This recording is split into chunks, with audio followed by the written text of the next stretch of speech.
இனி வந்து ஜாஸ்தியாக அந்த 3 நிமிஷ வீடியோ வந்து கொடுக்கலான்னு இருக்கிறேங்க.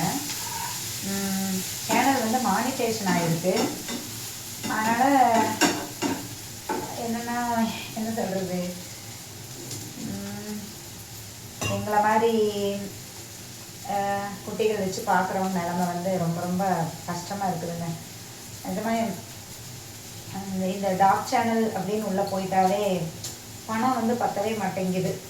பத்தலை, கஷ்டமாக இருக்குதுன்னு நிறையா சகோதரர்கள், என்னை மாதிரி சகோதரிகள்லாம் புலம்புறாங்க. கஷ்டமாக இருக்குது எல்லாம் பார்க்குறக்கே.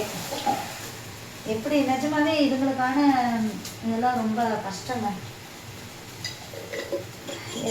என்ன சொல்கிறதுனா, டெய்லியுமே ஒரு அமௌண்ட்டு வேணும். சிக்கன் எடுத்தாலுமே பார்த்தீங்கன்னா ஒரு நேரத்துக்கு ஒரு 300 400 எடுக்கணும். தயிர் வாங்கினாலும் அவ்வளோ வாங்கணும். ஒரு 30-40 பேர் பார்க்குறதுங்கிறதுலாம் ரொம்ப கஷ்டம். என்னை பொறுத்தளவுக்கு 10க்கு மேலேனாவே கஷ்டம்தாங்க. 10னாவே கஷ்டம். என்னோட கணக்கு ஒரு 5 வரைக்கும் லிமிட், அவ்வளோதான். அதுக்கு மேலே ஆகிட்டாவே கஷ்டம். அப்போ எப்படி என்ன பண்ணுறதுன்னு தெரியல, பயமாக இருக்கும். நிஜமாவே எனக்கெல்லாம் என்ன பண்ணுறதுனே தெரியலைங்க. ஏதோ இந்த வேலைங்கிற கம்பெனிங்கிறேன், நான் மதியானம் தான் போக முடியுதுங்க. டெய்லியுமே 12 மணிக்கு இதுக்கு மேலே தான் என்னால் போகவே முடியும். அதுக்கப்புறம் போய் கொஞ்ச நேரம் தைப்பேன். 4 மணிக்கு டீ டைம் ஆகிரும். டீ அவங்களுக்கு வாங்கி கொடுத்துட்டு ஷெல்டருக்கு போயிடுவாங்க. ஷெல்டருன்னு சொல்ல முடியாது, நமக்கான குட்டிகளுக்கான இடம். அங்கே போயிடுவான்.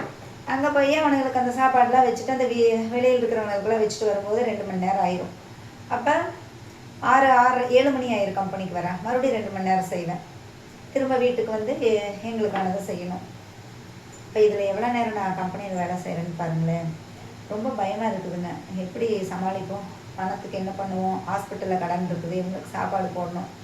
நம்மளால் முடிஞ்சது எதுவும் பண்ணலாமேன்ட்டு. நம்ம சேனல் வந்து மானிட்டேஷன் ஆயிடுச்சுங்க. பெரிய இன்கம் எல்லாம் வரதில்லை. ஏன்னா வீடியோ அந்தளவுக்கு போச்சுன்னா வரும், அந்தளவுக்கு போகிறதில்ல. முடிஞ்சளவுக்கு இந்த மாதிரி 3 நிமிஷ வீடியோ வந்து நான் அடிக்கடி கொடுக்குறேன்.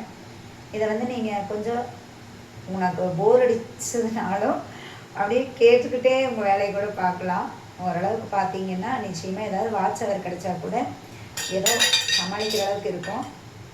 கமெண்ட் பண்ணுங்கள், போர் அடிக்கிருக்கா இந்த மாதிரி வீடியோ வேண்டாம்ட்டு நிறுத்திக்கலாம். எனக்கு டெய்லி நான் என்ன பண்ணுறேன், இவங்களை எப்படி பார்க்குறேன், கம்பெனிக்கு எப்படி போகிறேன், அடுத்தடுத்து என்ன எப்படி பண்ணுறேங்கிறது என்னோட வேலைகளை உங்களுக்கு நான் சொல்லலான்ட்டு இருக்கேன். இது டெய்லியுமே முடிஞ்ச அளவுக்கு. உங்களுக்கு இது ஓகேன்னா எனக்கு ஒரு கமெண்ட் கொடுங்க. போர் அடிச்சதுன்னா சொல்லிடுங்க, போடலை நான். சரிங்களா? தேங்க்யூ.